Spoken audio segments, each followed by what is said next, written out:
Yeah, I know he's here.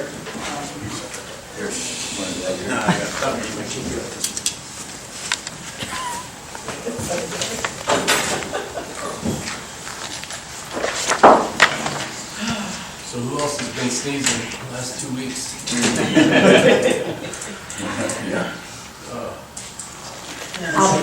Alvin Yes. It's been the worst. Hay is sitting here, and I just tried to run, even when it's closed, and just. We need some rain. This, Yeah. coming up. Yeah. Looks like Sunday. Gonna start, so. Yeah.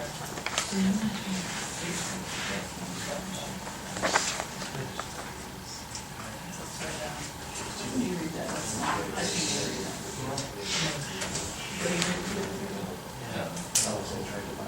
Could you make it smaller? Make what smaller? Whatever spreadsheet you handed him, Oh. like, I can't even read it. There's a lot of stuff in there. Yeah. I know. I said, I know. Big O's not here. I'm like, no, he's here, I saw him, he's here. We did the pledge, so we're and then we're just waiting to do prayer and then do the. Good morning, everybody. Today is 79 years since D-Day. Please bow your heads for a little bit, and we'll get into the prayer.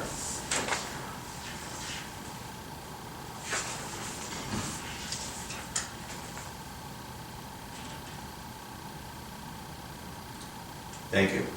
Yeah, yes, June 6, 1944, 4,413 soldiers died so that freedom wouldn't. Everlasting Father, as long as I live, I will never stop worshiping God. He has shown me undiluted love, and I will pray from my heart to be able to contain the things He has not yet attended to in my life. Amen.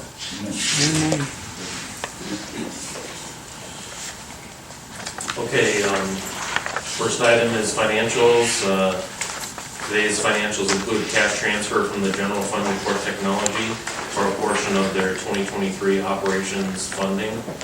Among the vouchers are $58,851.33 from the Commissioner's Office to Then Design Architecture Limited for a pay request related to Phase 2 Courthouse renovation project, and $89,871.97 from the Sheriff's Office to Hall Public Safety for the upfitting of 6 new Chevy Tahoe deputy vehicles. So moved. Second. Commissioner Lennon? Yes. Commissioner DeBoer? Yes. Commissioner Spillier? And then the next item on the agenda is Commissioner's Office is requesting the board grant permission to advertise to hold a public hearing to discuss the Geauga County 2024 tax budget to be held on Thursday, June 22nd, 2023 at 10 a.m. Notice of this public hearing will be advertised on June 8th, 2023 and on the county's website. So moved. Second. Commissioner Lennon? Yes. Commissioner DeBoer? Yes. Okay, and then the next item is the Auditor's Office is requesting the board accept, execute, and file the monthly statement of county finances filed by the county auditor for the months of July 2022 through February 2023 pursuant to Ohio Revised Code, Section 319.35. I'll make the motion, wait for a second on that discussion. Second. I was curious, July 2022, 23, is it those monthly statements, do we normally get those on a monthly basis?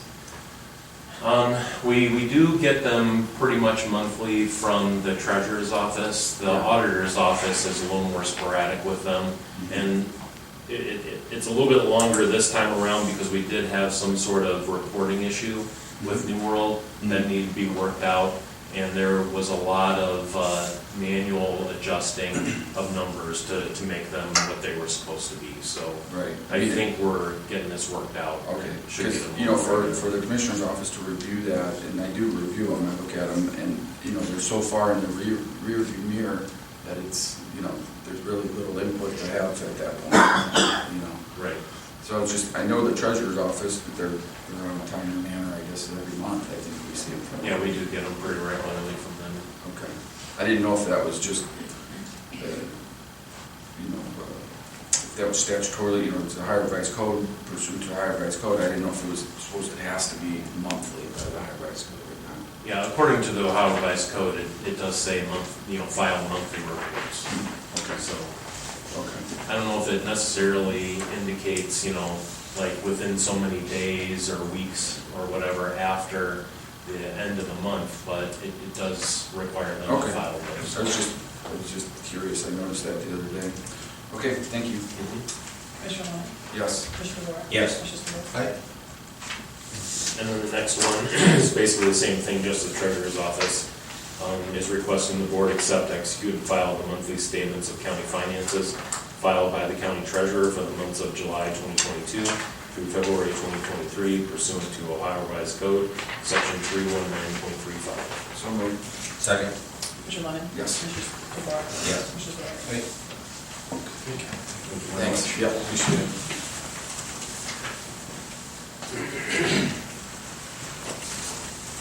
Morning. Good, how are you? Good morning. Item 5 on the agenda this morning, the county engineer's office requesting the board accept and execute the highway easement between Geauga County Commissioners and James T. and Barbara A.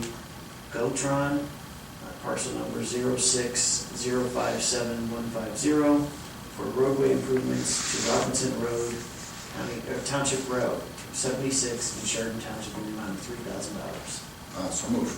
Second. Commissioner Lennon? Yes. Commissioner DeWart? Yes. Commissioner Spillier? Thank you. And item 6, the engineer's office is requesting the board approve and execute change order number 1 and final, increasing the contract with Grade Line Incorporated for the drainage improvements of Washington Street, 606, section C through E, in Auburn Bay Ridge Township, in the amount of $256.45. Okay, so moved. Second. Commissioner Lennon? Aye. Commissioner DeWart? Yes. Commissioner Spillier? Thank you. Thank you. Thank you, sir.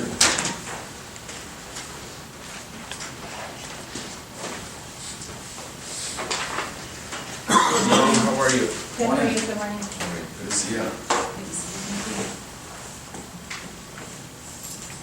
So I'm here asking for permission to apply for a grant, the same grants we've had forever, and it's the same amount of level of funding. They're supposed to they keep teasing us with that Boca fix, but it hasn't It hasn't happened yet. happened yet, so.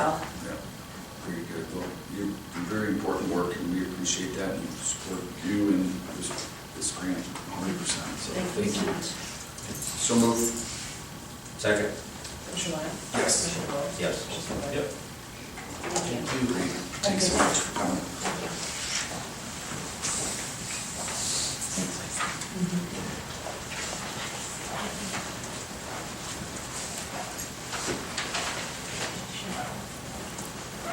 Morning. Morning. Hey. Morning.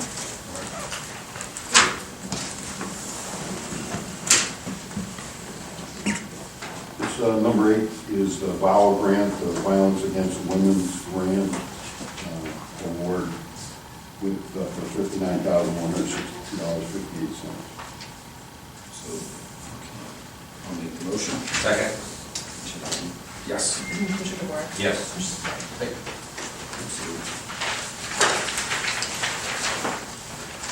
Number 9 is on there to adjust the date.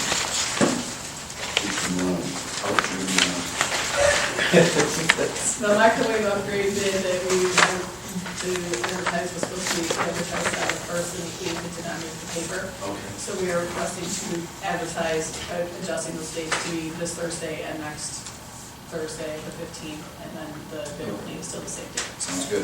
Okay, so moved. Second. Commissioner Lennon? Yes. Commissioner DeWart? Yes. Commissioner Spillier? Perfect. Thank you, guys. Thank you.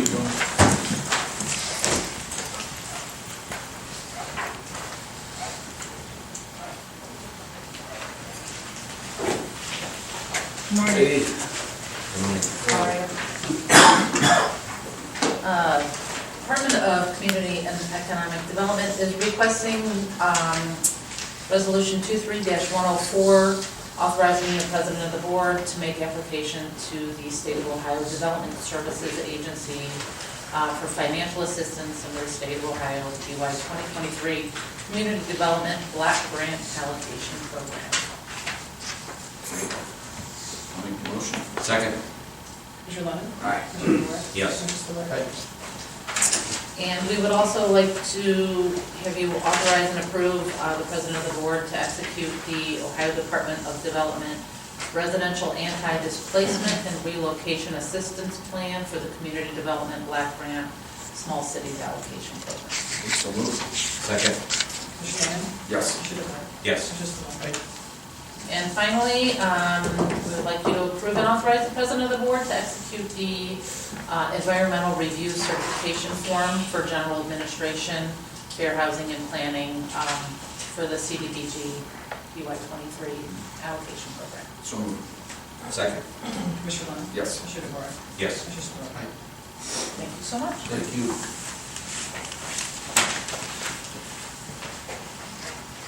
The next item that's on here is for the discussion regarding the applications that are received and to request that you appoint or reappoint members to the Board of Health and Recovery Services. Last week I had sent you the applications. Yesterday I had sent another one because we received the application yesterday. There are 3 appointments that need to be, that are up June 30th. Ms. Maloney had resigned in February, and you appointed Reba to fill out the remainder of her unexpired term at that I'd like to time. make a motion for her to continue on to the next term, Reba. Second that? Commissioner Lennon? Yes. Commissioner Moore? Yes. Commissioner Spillier? And then, I think Steve reapplied, correct? Steve reapplied, and then I have Linda Miller, Albert Chauncey, and then the one that was received yesterday was Skip. Well, I didn't see Skip, so, I was thinking Steve and Alberta. Is that a motion? Yes. I second the motion. Commissioner Lennon? Yes. Commissioner DeBoer? Yes. Commissioner Spillier? Aye. Okay, so all 3 of those terms will be beginning July 1st and go through June 30th of 2026.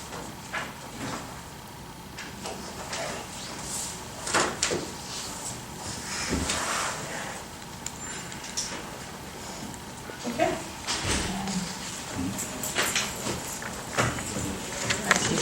My IT guy is not back yet. He's in the hallway. Oh, is he? Okay. Let's see about that. Good morning, Commissioners. Good How are morning. you? Great, thank It's you. nice to see you all. Thanks for coming in. Oh, you're welcome. I'm happy to present our programs here so everybody in the community and our commissioners know exactly what Ohio Guidestone does. Rick is my senior professional development coach, and he's going to set up a PowerPoint so everybody can see what we're going to talk about. So if we could just get a minute there. My name is Kimberly Brown, and I am the Regional Program Manager with Ohio Guidestone in Lake and Geauga counties. And in Geauga County, we provide 4 programs, excuse me, 3 of which are funded by Geauga County Job and Family Services, and 1 is funded by the Geauga County Department of Developmental Disabilities. That is a new program that we started. We'll talk about that a little later. I have been working for Ohio Guidestone for 9 years now in Geauga County, and I love it. So I thank everybody in attendance for supporting our program. And I do believe we have somebody who used to be one of our work sites, or a couple that used to be one of our work sites that were wonderful. Thank you very much. You're welcome. Ohio Guidestone, let's start there. Ohio Guidestone was rebranded in 2010, and some may know it as Berea Children's Home and Family Services. So we have been in business since the Civil War, and we started out as an orphanage for Civil War orphans. And it has come to the point where we have over 40 different programs within Ohio Guidestone, based in Berea and Cuyahoga County, right on Carnegie Road in Cleveland. And those programs range anything from maternal depression to psychiatric care to what program we're involved in, and that is the Workforce 360 program. And that is because we work on 360 degrees of the person. So if they have a barrier to overcome, not only do we work on that barrier, but we talk to them about what is going on in their lives, how can we help differently, and then close them out once everything has been taken care of, and we find successes every day, and we're very happy to have that. The 4 programs we have here in Geauga County, as soon as Rick gets that all up and running. The first one is the Comprehensive Case Management and Employment Program, which is also referred to as CCMEP. The CCMEP program is for individuals, youth, ages 14 to 24, and those youth actually come into our office and we are able to help them work on themselves in order for them to be self-sufficient later in life. In 2014, Governor Kasich had a team get together to discover why individuals middle-aged are still on services, cash assistance, Medicaid, food assistance, childcare. What is it in their lives that kept them on those services? And what they found out is when they were between the ages of 14 to 24, they never learned the skills that they needed to learn in order to become a self-sufficient individual in society. So the CCMEP program was born, is the best way to put it, and we work out of our Newberry Education Center, which is in Newberry Business Park, to have this program. And we used to have upwards of 60 individuals in the program, and now we're down to about 30. COVID cut CCMEP across the state by 60%. So now we're starting to build those numbers back up again. Are you okay? Oh, yeah. Just trying to connect. Okay. I don't want to go on because I'm like getting myself further and further into the PowerPoint, so I'm sorry. Sorry, new technology. There we go. And from what I understand, this is the first time this has been used. Yes. So, Yes. all right, well, we're happy to help you work out the kinks if there are any. What I would like to say before this is all ready to go is I implore the commissioners to, and Commissioner Dvorak's gonna look at me and just chuckle. I implore the commissioners to think about letting Margot Rita have a fishbowl conference center for her career center, because her career center is very small, she needs a little bigger. That's all I'm gonna say about that. I'm mentioning that for her because she supports our program in many, many, many ways. So, next, Rick. So, CCMEP is an initiative, is an innovative program that we can help low-income individuals, young adults, build their career paths, find employment, and break that cycle of poverty. It offers a wide range of services specifically tailored to the individual. So we work with individuals by themselves. We do not work with them in large groups unless we have like a job club, or there were a couple of people interested in taking our customer service class. We work with them individually to provide these services, so we have that, we're working on that 360 degrees of a person. Right now, what we do is we sit down with them once they're approved for the program. Current methods is, we go over a comprehensive assessment with them. We identify their strengths, their weaknesses, their barriers. We like to call them potholes. Those barriers are potholes because once they get over those potholes, we are able to incentivize them for getting over the potholes, but then we are able to work further so they're closer to self-sufficiency. So I can see the PowerPoint from here while it's loading back up. The other method that we use after we take care of the comprehensive assessment, after we identify those barriers and those strengths within those individuals, the other method that we use is something called an individualized opportunity plan, or an IOP. The IOP is a series of short-term goals that build up towards a long-term goal. So breaking it down into 5 years' time, there is a long-term goal that the youth identifies and wants to get towards. Using the services that we are able to provide, we come up with short-term goals, talking anywhere from like 1 month to 6 months to even a year. Could be potentially a short-term goal.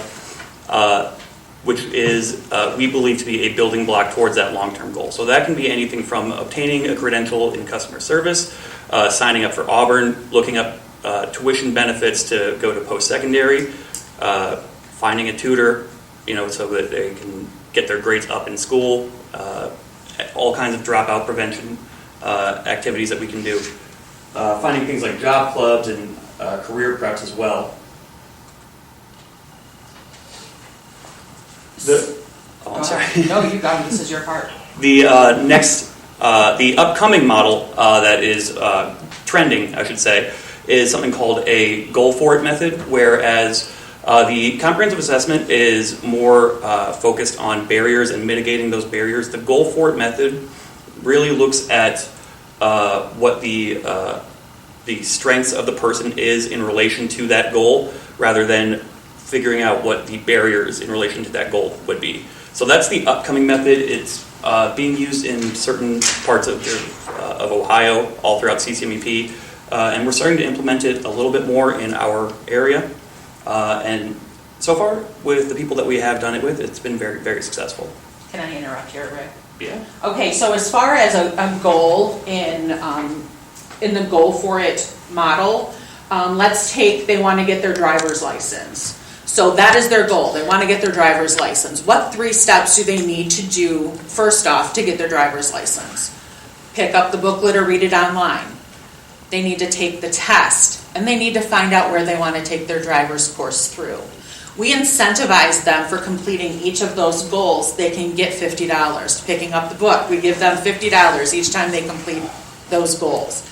Once they do get their driver's license, and the classes we are able to pay for through supportive service money, then they've met that goal of getting their driver's license, and that really helps in Geauga County, because what is the one thing we are lacking in Geauga County? Transportation. Many of our kids in our summer program use their summer money to purchase vehicles, which is really nice, and we'll talk about our summer program in a moment. Go ahead, Rick.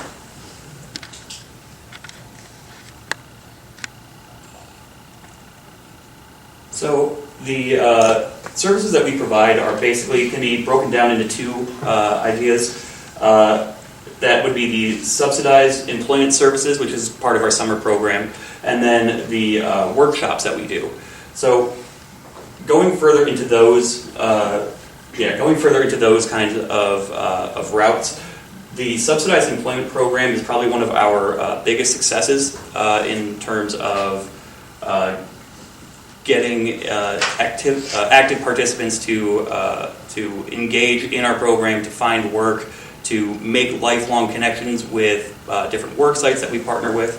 The way that the subsidized work program works is that participants are employed at volunteering work sites. So we go out in the community and we find work sites that would like to volunteer, that would like to partner with us, and then we pay the youth to basically job shadow, intern, or work there. So the work sites that are in need of additional assistance, but also would like to take on maybe someone as an apprentice, do some kind of education program, they can open up a position and we can pay that. And by we can pay that, I mean through the help of our funders, Ohio Makes Jobs and Jobs and Family Services. It is all about building those job skills and getting that real-world work experience. And we have been able to become pretty competitive with the market in terms of pay. We can pay on a sliding scale of $12 to $13. And it is offered year-round. That's one of our key components. However, the year-round program is one aspect of it. The other aspect of it is the Geauga Summer Youth Employment Program and the Simply Summer Program. So before I get into those, I would like to direct your attention to the pictures that are on this slide. So it is adaptable to an ever-changing and fluctuating economy and environment. When COVID first hit, there was a pretty big drawback from the work sites that were able to partner with us because everything was shut down.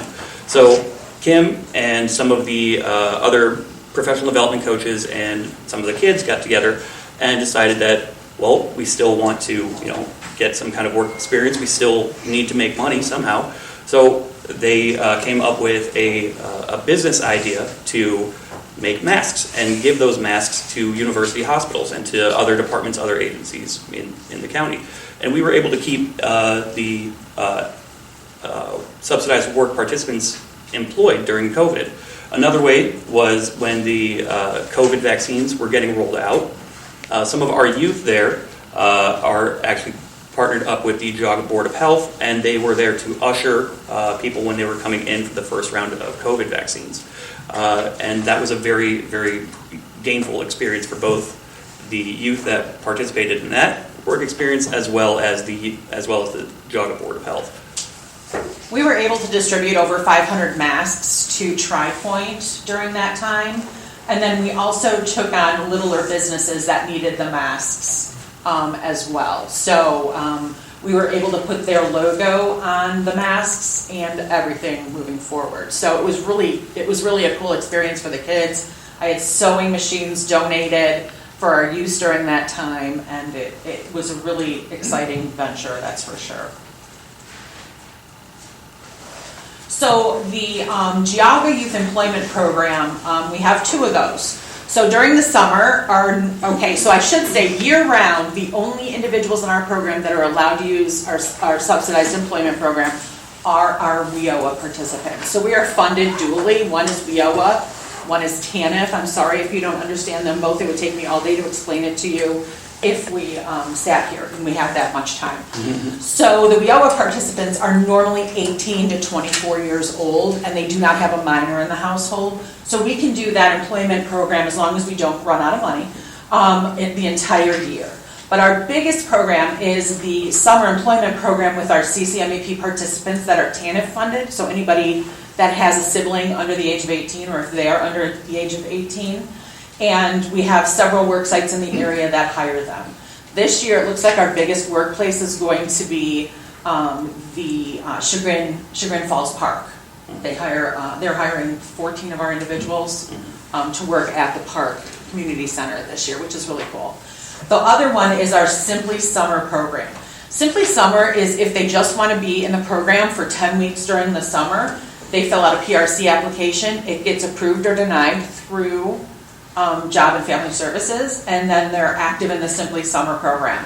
They can join our normal CCMEP program from there, which is year-round. However, some of them just choose to come back for the summers because that's when they want to work. It's not school time. They just have that time, and they love it. So that is our Simply Summer program. We have an end of summer picnic every year for all of our participants. And it's held at Clarendon Woods Park. We have food trucks come in. We have King Cone come in. Everybody loves the King Cone truck. And they're able to come in and with their families, with the work sites that they worked with, and everybody has a big old picnic. And I don't know if you know the gentleman in the bottom of that picture, but that is Craig Sternick. And he is the executive director of the Area 19 Northeastern Consortium of Businesses with Ashtabula, Portage, and Geauga County. Enjoying his King Cone ice cream. All right, services that we provide. We have job clubs, which are wonderful. We're able to expose our individuals to jobs in the area who come in and they're speakers, and we have different routes that we take with career awareness, career coaching, career counseling. We do it all. And if anybody would like a copy of our PowerPoint, please go ahead and ask for it. We'd be more than happy to send it out to you electronically. We've also had a pretty good success rate with the hybrid model of the job clubs, where we've used Zoom in the past, we've used Office at Hand, Microsoft Teams. When we have started implementing these blended models, we took a lot of the lessons that we had to adapt from COVID when we were doing remote, and now we're able to offer it to people that are out of the county, out of the state, that still want to, that are coming back to the county during the summer or during one of the seasons and still want to know how things are going. It's a lot of our college kids. It is. It definitely is. Rick runs career prep classes, and that's for anybody who wants to come in and learn about how to become the person they want to be when they grow up. And they're one-on-one sessions that he has with them. We make sure that we call our individuals in our program once every other week. And, he practices financial literacy with them, driver's education, practice interviewing. Actually, not only him, but my other professional development coaches. I have two other professional development coaches, so it's Rick and two other individuals along with me. But I'm there half the time. And before we move on, I would like to mention that there's definitely been an uptick in requests from individuals to practice interviewing techniques, soft skills techniques, especially phone interview techniques. So I just wanted to share that. The other one that is that's still steadily on the rise and always has been is the driver's education workshops that we hold.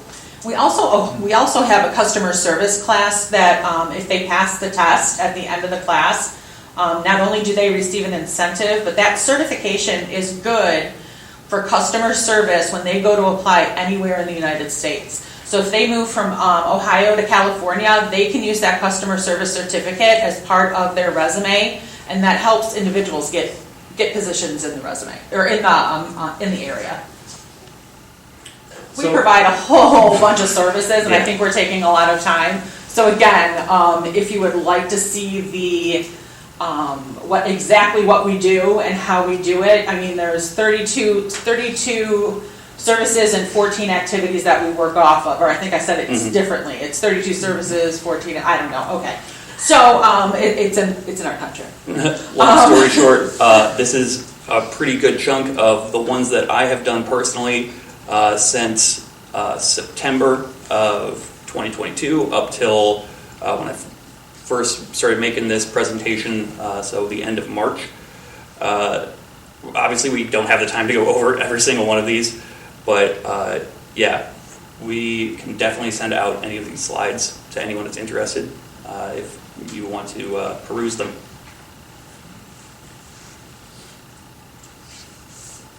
So normally our CCMEP individuals are volunteer only. They come to us because they want to learn more, they want to grow. However, we do have a cash assistance aspect. So anyone under the age of 24, or under the age of 25, I'm sorry, that has applied for cash assistance in Geauga County and has a minor child in their household can be a part of our CCME program. And not can be, they have to be. It is mandatory that they are a part of the CCMEP program in the county. I'm going to be honest, we've only had 2 over the 7 years we've had the contract. So 2 individuals, and we've exited them positively from the program. They were able to get off cash assistance, they were able to get off Medicaid, they were able to get off child care and food and all that fun kind of stuff. So yes, we normally have volunteers, but we can have individuals who are on cash assistance in the program. We provide those services at our job clubs, our career preps. We're right there in the Newberry Education Center, which is in the Newberry Business Park. We've just expanded our office, so we have privacy now for each of our individuals that come in. Usually we used to have to schedule one person at a time coming in the office because it was a very large room where we had like our computers set up for them and 3 desks, 4 desks actually, so we can all, we were all in the same room. But now we've expanded to where all of my professional development coaches have their own office and can schedule more than one appointment at a time. All right, so our new program is actually called Beyond Limits. We're working in conjunction with Geauga County Department of Developmental Disabilities to provide employment services, job coaching, and non-medical transportation. Just started June 1st. I've already had 2 referrals, which is really nice because our individuals in Geauga County get to pick who their provider is. And so this is our new program that we've just started, and we work with individuals with disabilities. And I'm really looking forward to running a great program with this. So I wanted to say thank you to the commissioners and to everyone else, and for Chrissy, who set this up for us. I really appreciate it. Does anybody have any questions? Yes, Mr. DeWart. Approximately how many youth do you help out in the summertime? This year, okay. Our highest has been 55. Our lowest has been 20, and this year we're angling for around 30. As COVID hit, those numbers dwindled quite hugely. So now that we're starting to pick back up again, we're looking at 30. And at the Newberry Biz Park, I dropped off some furniture about a year or so ago. Are you still in the same place? We are. Yeah. And could you explain, what do you accept to help other people? Like, Sure, we can accept any donations, like your bed that you donated, thank you so much, went to one of the individuals in our program who was actually getting his own apartment. So he was able to put that in his brand new apartment and go from there. So we take clothes, we take food, we take, not bedding, we take furniture. So if you have dressers, a lot of these things I can pay for through supportive services. However, it gets to a point where we don't have a lot of money left in supportive services. So if anybody has anything that they would like to donate, please reach out. I have a card with me. I will leave some cards with Chrissy Blair, and she can definitely get you those. So Yeah. where's the majority of this funding then coming from? Sure. So the majority of the funding is coming from Geauga County Job and Family Services. And those are for our individuals ages 14 to 18 or anybody 19 to 24 that has a sibling or a minor in their household. So that is the TANF money. That's where that is coming from. So what's your annual budget? $565,000. And that goes mostly towards the staff? It mostly I make sure that my budget goes mostly towards the kids. Our employment paid work budget is about $150,000, and you add into that our supportive services and the incentives that we're able to get, and it's about $210,000. From there, we can always ask for more money if we need it, and we do have staffing involved. We do have some indirect costs because Ohio Guidestone does have human resources. We provide over 40 different programs in the state of Ohio, so we do have some indirect costs. If you would like to see the breakdown of our budget, Commissioner Spitaleri, I'd be more than happy to send it to you. Mr. Dvorak, I think, has seen it several times, so he may also be able to send that to you. But yeah. No, I'm just asking, because, like on the last slide there with the developmental disability, do they not have programs within the Board of DD to be able to do stuff like that? I do believe they do. However, they have providers in the area that help them. Luckily, Geauga County has county funds that they get through several different sources, and they're able to take on providers who help to do this. They have about 25 SSAs in Geauga County, and those are the individuals who work one-on-one to develop a plan with individuals with disabilities. But then I do believe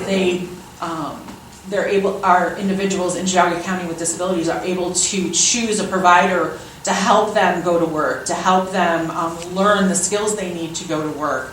We can provide somebody, if they get a job at Giant Eagle, we can have somebody with them the first couple of weeks to help guide them on what they're supposed to be doing. That's called a job coach.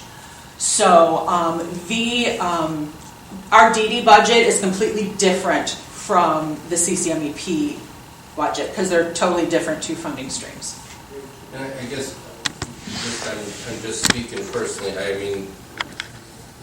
it's difficult to sometimes swallow the information because it's either we failed tremendously on our education system to be able to build this, or parenting skills of parents out there to give people basic skills, but to put 55 people or 55 kids for summer jobs, drive around and every place has got a sign out in the front, and it's like if they want to work, they could work.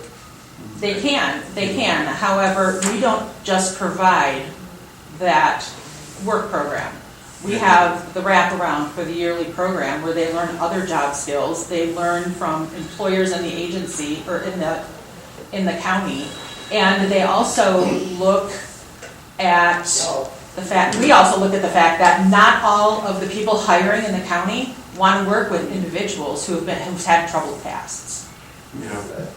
I get it. Yeah, so some of the kids that we have some significant barriers: homelessness, foster care, aging out of foster care, traumatic pasts. We're talking sexual abuse, mental health issues. So yeah, it's not just an everyday individual walking off the street. They have to be under 200% of the poverty level in order to be a part of our program. And, yeah, it hits hard, Commissioner Spitaleri. If you would like to sit down and talk about it, I'd be more than happy to. Ohio Guidestone runs runs with a program called Bridges Out of Poverty, and it talks about exactly why individuals are in generational poverty and the steps that they need to get out of it. So thank you so much for letting us present to you, and I look forward to hearing from you. If anybody would like to hear about us, please let me know. And it's so nice to see so many faces in the audience that I know. Thanks for coming. Oh, sorry, are there any more questions? Okay, all right. Thanks, Rick. Yeah.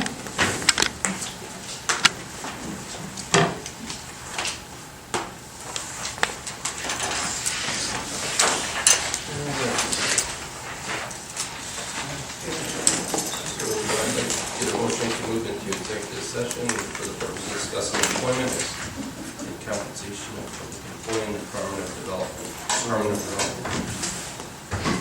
Second. Yes. Yes. Just be myself a bit. Oh, damn. Yeah.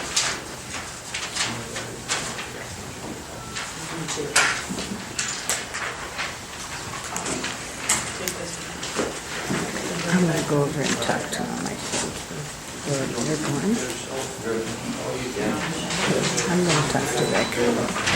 How many students did you have when you were running your program?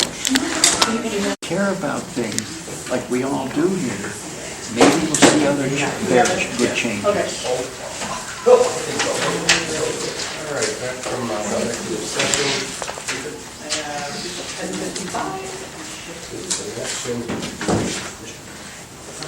Okay. The Department of Development Building is requesting the board approve hiring Mike Davitt to the position of multi-certified inspector 41112 to be effective June 12, 2023, at the rate of $38.85 per hour, grade 15, step 11, with a 1-year probationary period. This offer of employment is contingent upon the successful completion of the required pre-employment conditions. So move. Second? Commissioner Lennon? Yes. Commissioner Boyle? Yes. Commissioner Spillier? Okay, I have one correction to the motions for mental health. The term is actually through 2027, not 2026. It's a Oh. 4-year term, not a 3-year term, so can we just, it's 4 years. So can I just have a motion to amend and correct the date of the term on both Reba, Steve, and Alberta through 2027? Okay, I'll make a motion to amend. Second? Commissioner Lennon? Yes. Commissioner Boyle? Yes. Commissioner Spillier? Right. All right, thank you. Thank you. Commissioners, thank you for your time. Yeah, appreciate it. Thank you for that. Yep. All right, anything? Hey, Howard. How many people are gonna be on the docket for the mental health system? The 3 people that have to be renominated this year? How many applicants do we have? There was 5, the 5th one came in yesterday. When's that decision gonna be made? They did it, they did it in session today. We don't know who they are yet, do we? I didn't hear any names. Oh, yes, they appointed Reba Dykes, they did Alberta Choksey, and Stephen Ovich. Well, the other guys, who else applied, so it didn't get... The other 2 were Linda Miller, and Skip Claypool submitted his application yesterday morning. The other ones I'd had previously for a while. So last week when I sent the 4 applications. So is that Mike we had Petrosul, is he still on the board? It does not expire until 2026. And Jimmy Lee Holden? Is he still on the board too? Good. Jimmy Lee does not expire until June of 2026. Oh, so Skip's off the board now? June 30th. Okay. Thank you. Thanks, Secretary. All right, motion to adjourn. So move. Second? All in favor? Aye.